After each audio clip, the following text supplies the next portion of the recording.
Your sister's twins will need your room. You'll sleep in the basement when you visit. That's what my mother said. Right as she passed the salt, like she was commenting on the weather. Like she was offering me another slice of toast. No warning. No hesitation. No acknowledgement that the room she was giving away wasn't just drywall and a box spring. It was the last remaining shred of respect I thought I had in that house. I looked up from my plate. The coffee was lukewarm, the eggs overcooked like always. My mother didn't even glance at me after she said it. She was already reaching for the remote, eyes on the local news. My sister, of course, didn't miss a beat. She was busy scrolling TikTok with one hand, smirking into her phone with the other. It's just a room. You don't even live here anymore, she said, like she was doing me a favor by spelling out how disposable I'd become. I finished my bite, took a sip of the bitter coffee, swallowed everything down in one long, quiet second. Then I looked at them, both of them, and just nodded. Right, I said. Just a room. Nobody noticed that I left before the plates were cleared. Not that it mattered. I drove home in silence, but my head wasn't quiet. I could feel something inside me shifting. Something brittle that didn't quite break. Just snapped out of place, like a joint slipping from its socket. You want me in the basement? Fine. You want to treat me like I'm a guest in the house I helped fix every damn winter while your precious twins finger painted on the walls? Sure. But I won't forget it. And I definitely won't play along. And listen, if you've made it this far, take a second to tap that subscribe button. I know over 97% of people listen without subscribing, but it really helps the team bring more of these stories to life. Thanks. Now, to be fair, I haven't lived there in a while, but I visited. I mowed the lawn when my stepdad bailed. I replaced the gutters. I repaired the door frame that her twins snapped by slamming it over and over again because they were just being kids. I even built the custom desk in my room with my own hands when I was 17. Sanded the wood, stained it, mounted the brackets to the wall. And now, my sister's diaper brigade gets to stomp applesauce into it. Funny how a person can say one sentence and erase years of effort like it was chalk on pavement. What got me wasn't the room. It was the tone. That casual disposal. No apology, no conversation. Just, you'll sleep in the basement. What they didn't know, what they still don't understand, is I'm not a yeller. I don't scream. I don't slam doors. I don't argue over respect like it's a coupon at the grocery store. But when someone shows me where I stand, I believe them, and I move accordingly. On the drive back to my apartment, I passed the old corner store where I used to ride my bike. The same street where I'd scraped my knees learning to skate. The same neighborhood that I used to think of as home, even when life got noisy and small. By the time I pulled into my building's lot, I'd already made the decision. I wasn't going back there. Not as a basement dweller. Not as the invisible son. If they wanted the room so bad, they could have it: walls, desk, even the old Polaroid photo I taped inside the closet when I was 12. But I wasn't going to be beneath them. Let them have their kingdom of chaos. I'd build my own fortress, one fence away. I didn't even plan to drive by the old neighborhood that day. I thought I was just taking the long way home, cooling off, doing the whole walk it off but in a car routine. But somehow my steering wheel turned on its own. Like it still had muscle memory from all those years of coming home after late shifts, Sunday dinners, birthday barbecues. The houses all looked smaller than I remembered. Faded. Shrinking with time, like they knew they didn't matter to me anymore. I slowed past my mom's house. Their house now, I guess. And there she was on the porch with my sister, giggling over something on a phone, like two teenagers. Neither of them noticed me creeping past. Not that I cared. But it was like driving by a crime scene where the suspects are already planning their next hit. I was halfway down the block when I saw him, Mr. Dobbs, still out there in his front yard like he had been for the last 30 years, pruning hedges that never seemed to grow. He squinted over his glasses and waved me down. "You still looking for a place close by?" he asked, wiping dirt on his jeans. I rolled down my window. "Not really." "Why?" He tilted his head toward the old Campbell place, next door to my mom's. "That one's finally going up for sale. Poor lady passed last fall. Been empty since. Her nephew's been trying to unload it. He's desperate." I turned and looked. Faded yellow paint, peeling shutters, overgrown ivy curling around the gutters. To anyone else, it looked like a project. To me, it looked like a chessboard where I could start making real moves. "How desperate?" I asked. Dobbs grinned. "Cash in hand, desperate." I called the number he gave me before I even pulled out of the neighborhood.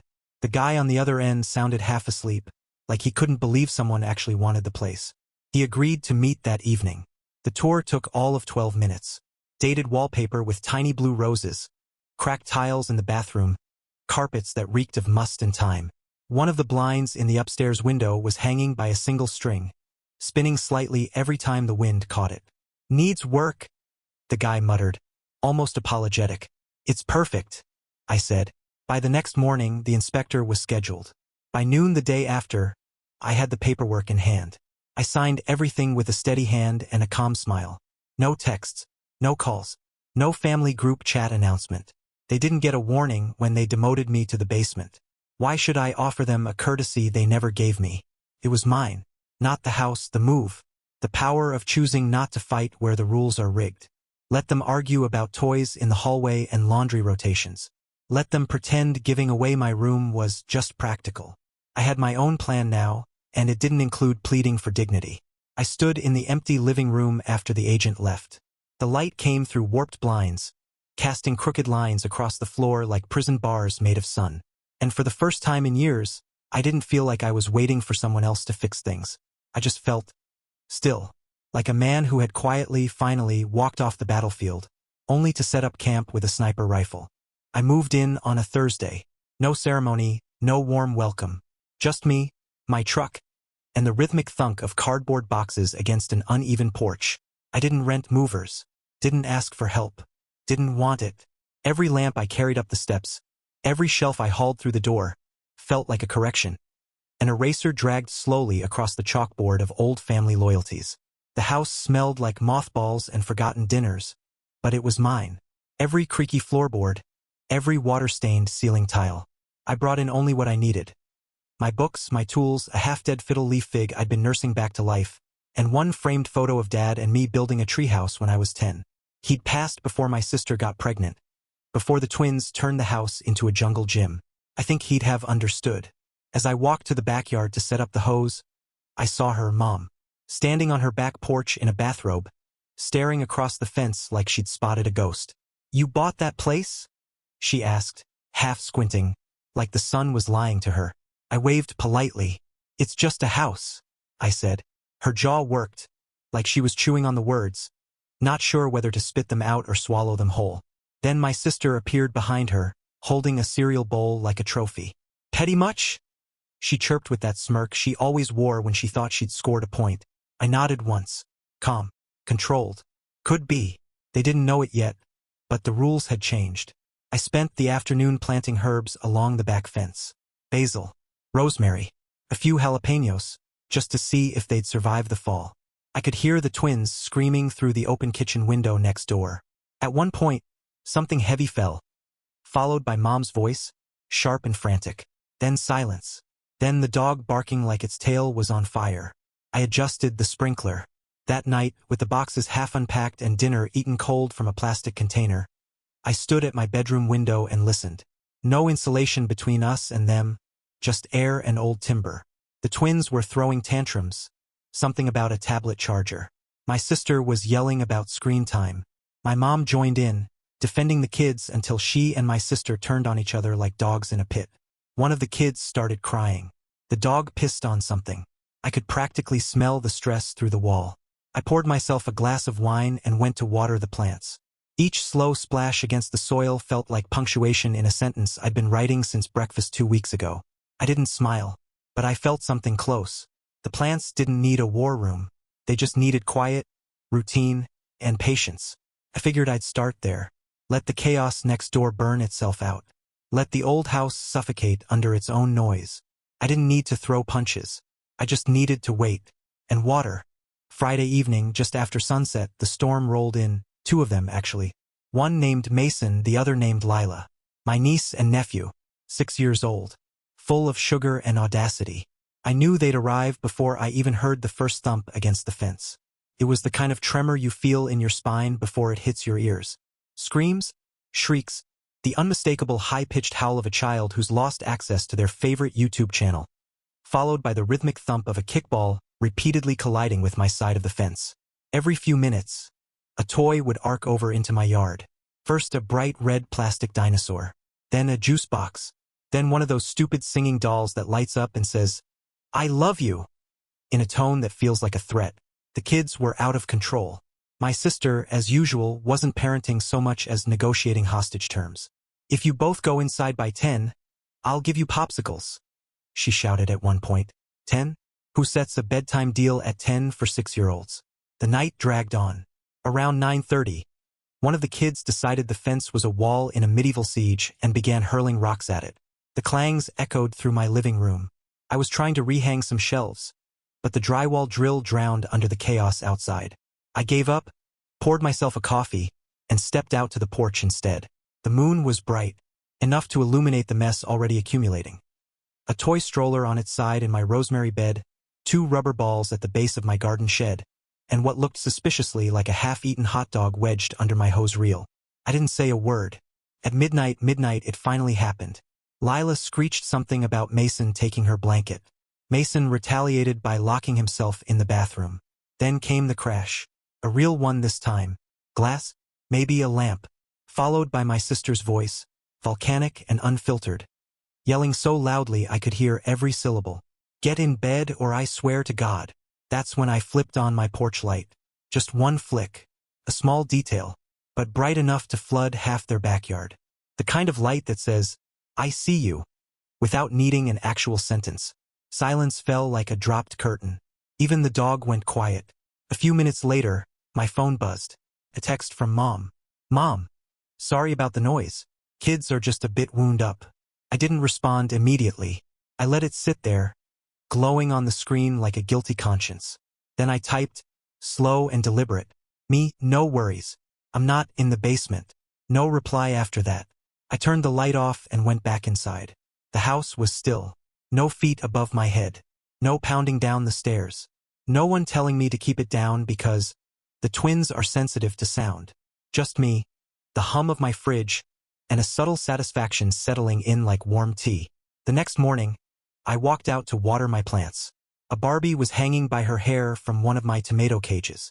I picked her up, set her on the fence post, and resumed watering like nothing had happened. No need to escalate. No need to confront. Let the meltdown speak for itself. That house was supposed to be their kingdom. Mom's grand solution. A perfect little ecosystem built around twin royalty and their doting queen. But the walls were cracking, and I didn't have to lift a finger. Just a porch light. Just a sentence. Just a reminder. I'm not underneath them anymore. The party was for Lila. 7 years old. Unicorn theme. Because of course it was. By 11 a.m., their backyard was a minefield of pink balloons, glitter-soaked folding tables, and a bouncy castle that looked like it might collapse under the weight of too much sugar and too little supervision. My sister was in rare form, wearing a glittery party MOM sash like she was hosting the Oscars and not a kindergarten demolition derby. 20 guests minimum, a rotating chorus of screaming children, shrill aunties, men in lawn chairs sipping light beer and pretending not to notice juice being dumped into their shoes. Music blared from a Bluetooth speaker on the porch. Some mix of kids' bop, 90s throwbacks, and bass-heavy garbage that shook my kitchen window every time it dropped. I didn't say a word, didn't even step outside until I saw it. A matte gray SUV, parked square across my driveway. Not just a little overlap completely blocking it. I couldn't get out if I wanted to, which on any normal day maybe I'd have overlooked. Maybe I'd have walked over, knocked politely, asked whose car it was. But not that day. Not after being told I'm just a neighbor now. So I called the tow company, gave the address, gave the license plate, didn't raise my voice, didn't even sound annoyed. Just gave them the details like I was ordering takeout. 25 minutes later, the flatbed pulled up. And that's when the fun started. My sister came stomping across the yard, heels clicking against the concrete like a warning siren. She didn't knock, just banged her fist against my door like she was demanding tribute. I opened it slow, calm, still holding my coffee. Didn't even flinch as she launched in. Are you serious? You called a tow truck? You couldn't just ask whose car it was. I took a sip, then looked past her to the party. Kids still bouncing, someone lighting a candle with a lighter the size of a flamethrower. Then back to her. You said I'm not family anymore, I said. I'm just a neighbor. Her mouth opened, then shut again like a fish in a dry tank. She wasn't expecting that. She expected an argument, an apology, maybe even a guilty chuckle. But I didn't give her anything. Enjoy the party, I added, then closed the door. I didn't slam it, didn't lock it loudly for effect, just closed it. Through the window, I watched as the tow guy loaded the SUV like he was folding a napkin. No fuss, no drama, just a quiet removal. 20 minutes later, two of the party dads were arguing on the curb. The SUV guy had left with the birthday gift in the back seat. One of the kids was crying. The dog had gotten loose and was terrorizing the bounce house. I microwaved some leftover lasagna and watched it all unfold while scrolling through plant care forums on my phone. She wanted a stage. She got one. The thing about throwing a spectacle is that, eventually, people start noticing the cracks, the chaos, the mess behind the glitter. And when the host starts yelling at neighbors like she owns the whole block, people begin to whisper. And those whispers, they spread like wildfire, especially in neighborhoods where fences are low and windows are always open just a crack. By the time the music died down, and the last streamer floated limply into my garden bed, my sister hadn't so much as looked in my direction again. But her tone had changed, because I wasn't the one throwing tantrums anymore. I was the one holding the mirror. It started with a call from the elementary school. Not to me, why would it? No, the call went to my mother. Then came the texts. One from her, two, then three back to back. Can we talk? Call me when you're free. It's about the kids. And you. By the time she showed up on my porch, her mouth was already forming a frown, like she'd been rehearsing it in the rearview mirror. She didn't knock, just hovered near the edge of my steps, like she didn't want to dirty her shoes crossing over into my lawn. I was reading. Same chair as always, same spot near the rosemary bush. Mug of tea cooling at my side. She cleared her throat. I looked up, turned the page and said nothing. They've been acting out in class, she finally said, voice low, like she was delivering bad news to a priest. Throwing things, screaming. Lila locked herself in the music room. Mason bit another kid. I raised an eyebrow, gave a polite nod. She hesitated, then added, the school counselor thinks, well, that it might be this living arrangement, that maybe the twins feel rejected, because they see you out here every day, just ignoring them. There it was, the twist of the knife. I closed my book slowly, looked her in the eye. They see me every day, I said, reading on my porch. That's different. She blinked. Look, I continued, voice steady. If sitting quietly and minding my business is traumatic, then maybe the issue isn't me. Maybe it's that chaos has become their baseline. She didn't reply, just stood there, fingers clutching the strap of her purse like it might keep her from tipping over. I added nothing else. Let her chew on it. Let the silence do the rest. 3 days later, I got a knock from a very different source. Mrs. Halverson, a retired teacher who lived 2 doors down. She'd done some substitute work at the school and pulled me aside while I was taking out the trash. They're good kids, she said. But they're not okay. No structure. No routine. I think they miss something they never had. I didn't ask what that meant. I knew. I nodded and thanked her. The next day, I called a private tutor service. Asked for someone with early childhood behavioral experience. Someone patient. Someone quiet. I paid the invoice up front. No credit card trail with my name. No signature. Just a cash envelope delivered through the tutor's mailbox with a note. For the twins at 302. Confidential. I didn't tell Mom. I didn't tell my sister. Let them believe the school system magically intervened. Let them cling to the illusion that someone else swooped in to save the day. They never needed to know it was the neighbor with the folding chair and the growing herb garden. A week later, the twins stopped screaming in the yard. The dog barked less. There were still tantrums, but they were shorter, more contained. I started noticing crayon drawings taped to their back window. Stick figures with backpacks, crooked hearts, even a house with a fence and 2 sunflowers. They never waved, never said thank you. But that wasn't the point. That wasn't the currency I traded in anymore. And I could feel it, the balance shifting again. Not because I wanted control, but because they'd lost theirs. Their narrative, their grip, their sense of being the center of everyone's orbit. I didn't fight. I just kept showing up. Like gravity. The invitation came on Thanksgiving morning. A text. For words. No punctuation. No warmth. Dinner is at 5. Not we'd love to see you. Not can you make it? Just a command disguised as inclusion. I stared at it for a while. Coffee in one hand. Pruning shears in the other. The rosemary bush was doing well, more resilient than I'd expected. I trimmed it anyway.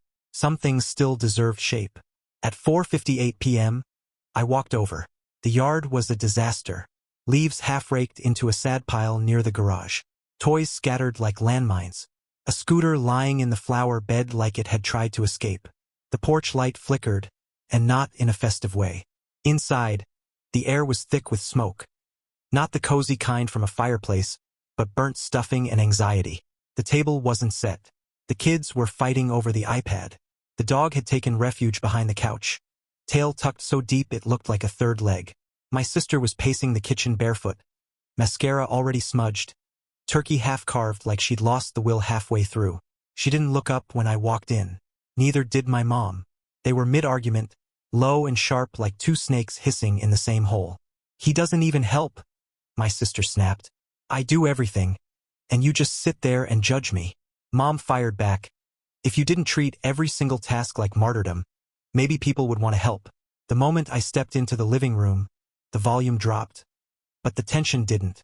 I nodded at the kids, nodded at the couch, then sat down like I was a guest in a waiting room. Dinner was late. Plates were mismatched. The gravy was watery and cold. The twins argued over cranberry sauce, and someone knocked over a glass of sparkling cider that was never cleaned up. I chewed through overcooked turkey, while my mother kept glancing at me like she was trying to remember a line she forgot. Then, over the dishes, half of them still crusted with last year's food, she leaned close and said it. "I think I made things harder than they had to be." She didn't say I'm sorry. That would have cost too much. Just that one fragile sentence, whispered like it might crack if spoken aloud. I didn't flinch, just rinsed the plate and handed it over. "You made a choice," I said quietly. "So did I." And that was it. I grabbed my coat, nodded to the twins, and left. I didn't slam the door. I didn't say goodbye. I didn't give them the courtesy of watching me go. But I know what happened after I walked out, because Dobbs, the old neighbor, told me the next morning when I bumped into him during his 6 a.m. walk. "They were yelling," he said, shaking his head. "Loud.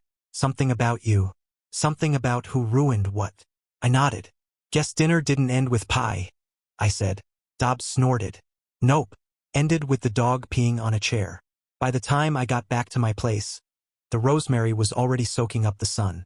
I poured myself a drink and sat on the porch. No one came looking. No more texts. Just silence, and the sound of something old breaking down for good. By December, the chaos went silent. No more plastic toys catapulting into my rosemary.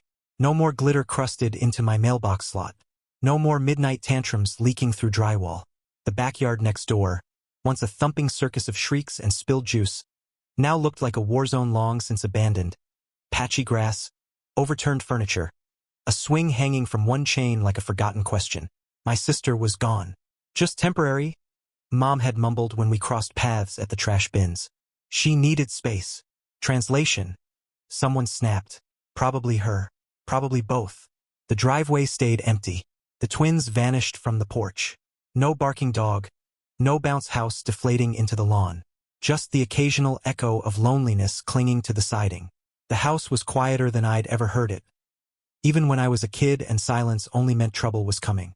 Mom, though, she stayed, and she started watching.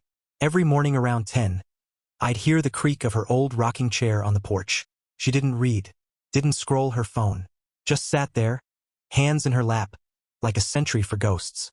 Her eyes always drifted to my yard, to the tidy rows of vegetables, the trimmed hedges, the new trellis I'd built from leftover lumber and time. She watched me water the garden, watched me repaint the side shed, watched me replace a gutter. Once I caught her staring at the tomato vines. I planted them on a whim back in August. They'd somehow survived the early frost, plump and red against the green. I plucked one and placed it on her side of the fence. She didn't touch it for 3 days. Then it disappeared. A week later, I came outside to find a small saucer with a slice of banana bread sitting on my porch rail. No note, no explanation. I didn't eat it, but I left it there for a while. One morning, cold, quiet, and blanketed in fog, I stepped out to find her already sitting out there in her robe, clutching a cup of something hot. She didn't say good morning, didn't offer pleasantries, just looked over the fence and asked, softly, "Would you like to come over for dinner?" I didn't look up from my watering can. Took my time soaking the roots. The silence stretched. Not tense, just hollow. Like someone testing the floorboards of a burned-out house. I finally said, "Let me think about it." That was all. No snark. No revenge. No power play. Just distance. The kind that doesn't announce itself but still hollows the air between two people. She nodded, almost to herself. Like she already knew the answer, but needed to pretend it wasn't too late. She sat there a while longer, then went inside. That night I cooked myself dinner, nothing fancy. Chicken, rice, steamed carrots from the garden. I ate on the porch, candle flickering next to the plate, the light brushing against the fence. Her porch light didn't turn on. She didn't come back out. The house stayed quiet. And I sat there, chewing slowly, letting the silence wrap around me. Not as a weapon, but as a mirror. Some people think punishment is noise, yelling, slamming doors. But regret is the echo after everyone's left. She knocked on my door at 3:11 p.m. Not the neighborly just stopping by kind of knock. This one had rhythm. 2 quick taps, then a pause. Then 3 slow ones. Almost like she rehearsed it, unsure if she wanted me to answer or hoping I wouldn't. I opened it anyway. She was dressed up. Not in her usual fleece pullover and leggings, but a wool coat and slacks. Lipstick. The gold necklace she only ever wore to funerals or real estate closings. Her hair was pulled back neatly. There was a tremor in her left hand she was trying to hide in her pocket. "I was wondering if I could talk to you for a minute," she said. I stepped aside. She entered slowly, like she was stepping into a courtroom. She didn't sit. "I've been thinking," she said, staring at the floor like it might answer back. "The house. It's just too much now. The yard. The maintenance. The quiet." She laughed at that last one, but it came out brittle, dry. I said nothing, just waited. "I think it's time to sell," she added. "Start fresh somewhere smaller, maybe near the coast, or closer to your aunt." I nodded once. "You should do what feels right." Her eyes flicked up. That wasn't the response she was hoping for. She wanted questions. Curiosity. Maybe guilt. She didn't get them. "I haven't listed it yet," she said carefully. "Figured I'd ask you first. You've got the place next door. You could, knock out the fence, combine the yards, expand." She hesitated, bracing for impact. "Would you want to buy it?" I leaned against the doorframe, arms crossed, calm as a statue. "You gave my room away," I said. "What would I even be buying back?" Her lips parted slightly. She looked like someone who just realized they stepped into an elevator with no buttons. "I didn't mean," she started. I cut her off with a raised hand. Not angry, just finished. "It's just a house, remember?" She didn't respond. We stood there for a moment, just breathing the same stale air, surrounded by the smell of rosemary from the window box and whatever perfume she'd dusted herself with to make this feel official. She started to say something else, then stopped, adjusted her purse strap again. "Well," she said, trying to summon some dignity, "if you change your mind, let me know." I nodded once. Not as an answer, just an acknowledgement. She walked out the door slower than she came in. As she crossed my porch, I watched her glance back once. Not at me, but at my garden. At the tomato cages. At the trellis she used to mock. At the wooden chair she'd once called "that old thing." And that was the moment I realized she hadn't come to sell the house. She'd come to sell something back. Not square footage. Not a mortgage. She wanted to trade regret for redemption. For a clean slate. But the market for that kind of deal had closed years ago. And she was showing up late, with nothing but an empty driveway and a shaky pitch. No backup offers. No leverage. Just the lingering echo of her own decisions. Spring arrived early that year. The frost vanished by mid-March, and with it, so did whatever resolve my mother had left. One morning, a white and blue sign staked itself into the yellowing grass of her yard. I didn't ask about it. She didn't announce it. But the language was universal. For sale. Over the next few weeks, strangers came and went. Couples in matching fleece jackets. Investors in shiny shoes and Bluetooth earpieces. A young family with a toddler who tried to climb my fence, while the realtor described the charming community and close proximity to schools. They glanced over at my side once or twice, but didn't speak. I didn't offer a tour. Then, one day, a red banner was slapped over the sign. Sold. No fanfare.